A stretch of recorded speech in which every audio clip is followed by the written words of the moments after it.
台南府城有眾多古蹟、宮廟與歷史建築，先天已有豐厚的文化底蘊。文化資產管理處歷經3年規劃，推動城市光環境改造計劃，透過光影雕琢，展現與白天截然不同的風華。佛要金裝，人要衣裝，古蹟呢，古蹟要光裝，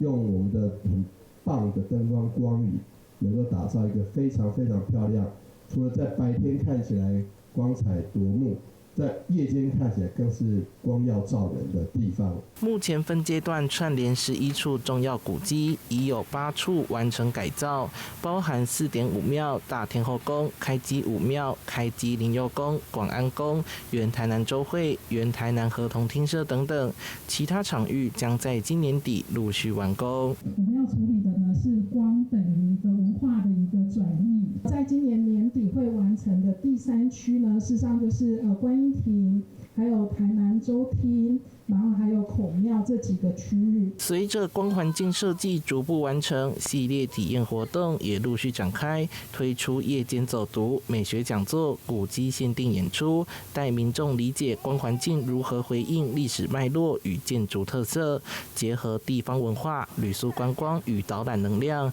讓光環境成為地方創生的重要力量。記者陳懷談的報道。